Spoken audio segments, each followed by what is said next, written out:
Assalamualaikum dan salam sejahtera, bersama saya Mazrona Kalinggalan dalam Berita Pagi Sabah edisi hari ini Selasa 20 Julai 2021. Rakyat Sabah disaran agar terus mematuhi prosedur operasi standard SOP yang ditetapkan sempena sambutan Hari Raya Aidiladha. Tahun ini merupakan kali kedua umat Islam meraihkan Aidiladha ketika penularan pandemik COVID-19.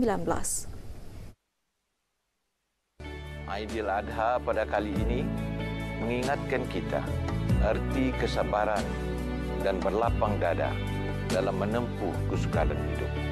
Laksanakanlah ibadah korban dengan penuh penghayatan, di samping mematuhi prosedur operasi standar. Bercakap dalam perutusan sempena Hari Raya Aidiladha 1442 Hijrah, Dato' Haji J turut memuji kesungguhan Barisan Hadapan dalam menangani jangkitan COVID-19 daripada terus merebak. Penganjur atau mana-mana individu di negeri ini yang ingin melaksanakan ibadah korban perlu mengemukakan borang permohonan daripada Pejabat Jabatan Hal Ehwal Agama Islam Negeri Sabah Jahins Daerah. Jumlah pengendali ibadah korban pula tidak melebihi 15 orang pada satu-satu masa. Pengarah Jains, Datuk Ustaz Haji Saiful Zaman Sangkul berkata, penggiliran dalam pengendalian korban dibolehkan dengan syarat sihat tubuh badan semasa ibadah korban dijalankan. Mohon supaya setiap umat Islam dan semua penduduk Sabah ini mematuhi SOP. Dan tentunya yang SOP masjid dan surau itu dipatuhi, dan juga yang korban untuk supaya kita dapat memutuskan punya penularan COVID-19 ini. Datuk Saiful Zaman berkata demikian semasa menjadi tetamu rancangan Kami Ba ini secara maya di Kota Kinabalu. Sementara itu, Pembantu Menteri Kerajaan Tempatan dan Perumahan Sabah, Muhammad Hamsan Awang Sopain mengingatkan semua masjid dan surau agar mematuhi garis panduan pelaksanaan solat sunat Aidiladha yang dikeluarkan Jains. Pada masa sama, umat Islam juga diingatkan agar tidak mengadakan rumah terbuka bagi mengelak wujud kluster baharu selepas perayaan berakhir. Seperti yang telah dikeluarkan fatwa daripada Majlis Agama bahawa tidak ada kita mengadakan rumah terbuka, mengunjung setakat ini tidak dibenarkan untuk kita mengelak wabak ini berluasan. 14 ekor lembu diagih-agihkan untuk ibadah korban di daerah Pitas, sumbangan peribadi Adun Pitas Datuk Seri Dr. Rudi Awah bagi mengimarahkan sambutan Hari Raya Aidiladha. Apa yang saya harapkan dengan adanya sumbangan seperti ini, mereka stay di rumah saja, tunggu di rumah.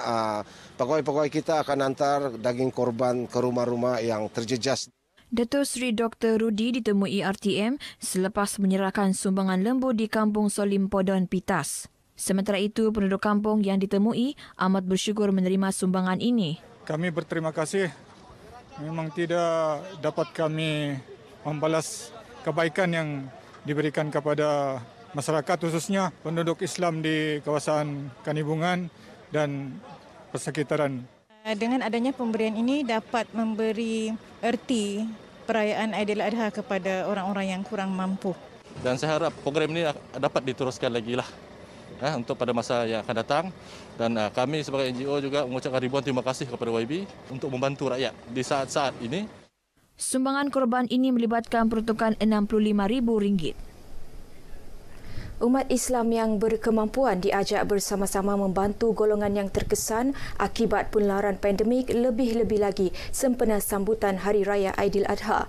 Bantuan seikhlas hati diharap dapat meringankan beban golongan terjejas, khususnya mereka yang hilang punca pendapatan. Ahli Parlimen Beaufort Datuk Aziza Muhammad Dud berkata, sambutan kali ini amat bermakna kerana ia diraihkan ketika negara sedang berusaha mengekang penularan pandemik yang merupakan perjuangan bersama. Kerjasama rakyat menjayakan PICK merupakan sokongan cukup bermakna kepada usaha memutuskan rantaian COVID-19. Berkorbanlah untuk memastikan kita melindungi diri kita dan juga melindungi kaum keluarga kita dan masyarakat keseluruhannya. Supaya dengan pengorbanan yang kita buat ini, kita akan dapat kembali kepada kehidupan sebelum ini. Datuk Aziza berkata demikian kepada RTM selepas simbolik penyerahan bantuan pejabat Parlimen Beaufort di Pusat Hikmat Rakyat Parlimen Beaufort. Beliau turut menyerahkan sumbangan bakul makanan di bawah Pelan Perlindungan Rakyat dan Pemulihan Ekonomi PEMULI kepada kilang sawit Lumadan. Datuk Azizah juga menyaksikan simbolik penyerahan sumbangan zakat asnaf Mara Prihatin kepada 5 daripada 100 pelajar yang layak bagi tahun ini.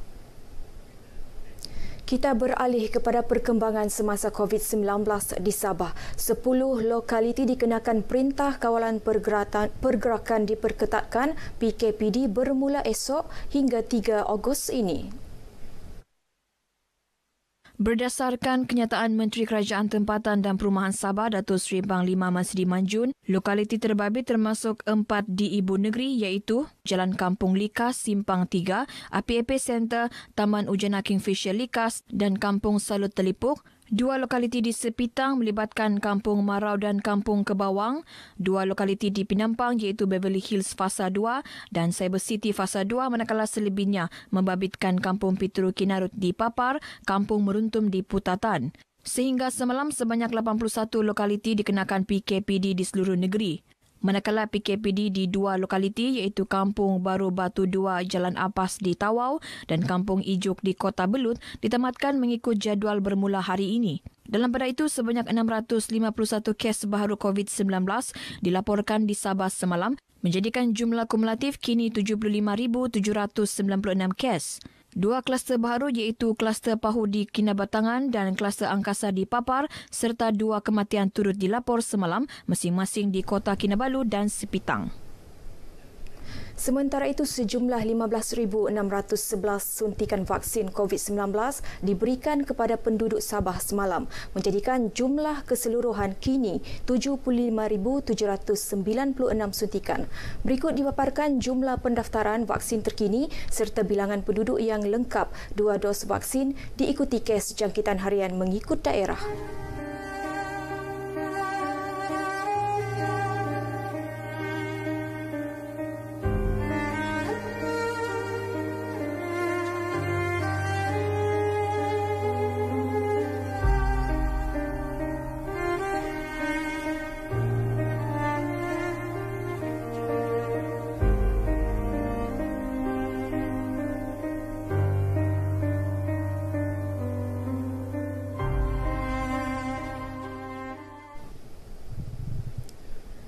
Jabatan Kesihatan Negeri Sabah yakin peningkatan kes harian COVID-19 secara mendadak sejak beberapa hari lalu dapat dikawal dengan segera. Ini kerana peningkatan kes harian sebanyak 2 kali ganda itu disebabkan saringan meluas yang dijalankan terhadap anggota penjara Kepayan Kota Kinabalu. Kita sedia maklum bahawa penjara ini tempat yang tertutup. Jadi jangkitan mudah berlakulah. Dan kami telah pun menjalankan semua aktiviti kawalan di kawasan-kawasan hotspot ni termasuk di penjara dan saya yakin, tim-tim saya juga yakin bahawa kes ini boleh dikawal dengan segera. Dr. Rosnani berkata demikian kepada media selepas melakukan kunjungan hormat terhadap Yang di-Pertuan Negeri Tun Juhar Dato' Mahiruddin di Istana Negeri Kota Kinabalu. Mengenai program imunisasi COVID-19 kebangsaan PIC Care di Sabah, Dr. Rosnani berkata suntikan vaksin di beberapa buah PPV sudah ditingkatkan kepada 2 kali ganda khususnya di kawasan yang mempunyai populasi tinggi. Katanya sehingga bulan ini Sabah sudah menerima lebih 700,000 dos vaksin COVID-19. Sehubungan itu, beliau berharap lebih ramai rakyat keluar untuk mendapatkan suntikan vaksin bagi mencapai sasaran 80% imuniti kelompok menjelang hujung tahun ini. Pada masa sama, Dr. Rosnani melahirkan penghargaan JKNS kepada Yang di-Pertuan Negeri atas bantuan dan sokongan terhadap petugas barisan hadapan kesihatan baik dari segi peralatan dan sokongan moral sepanjang tempoh penularan pandemik. Dr. Rosnani menggantikan Datu Dr. Kristina Rundi sebagai Pengarah Jabatan Kesihatan Negeri Sabah berkuat kuasa 13 Julai lalu.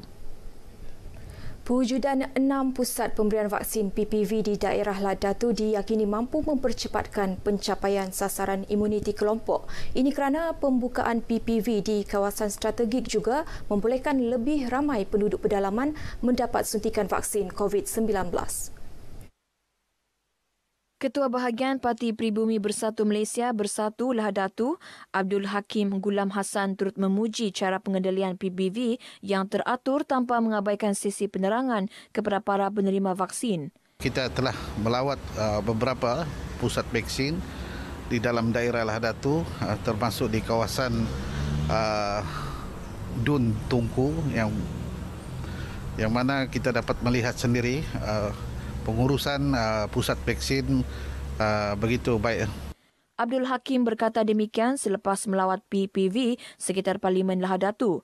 Dalam pada itu, rata-rata penduduk yang ditemui RTM memuji langkah kerajaan melaksanakan PICK dan bersyukur kerana berpeluang menerima suntikan vaksin COVID-19. Alhamdulillah saya sudah selesai buat vaksin kedua dan alhamdulillah saya okey juga.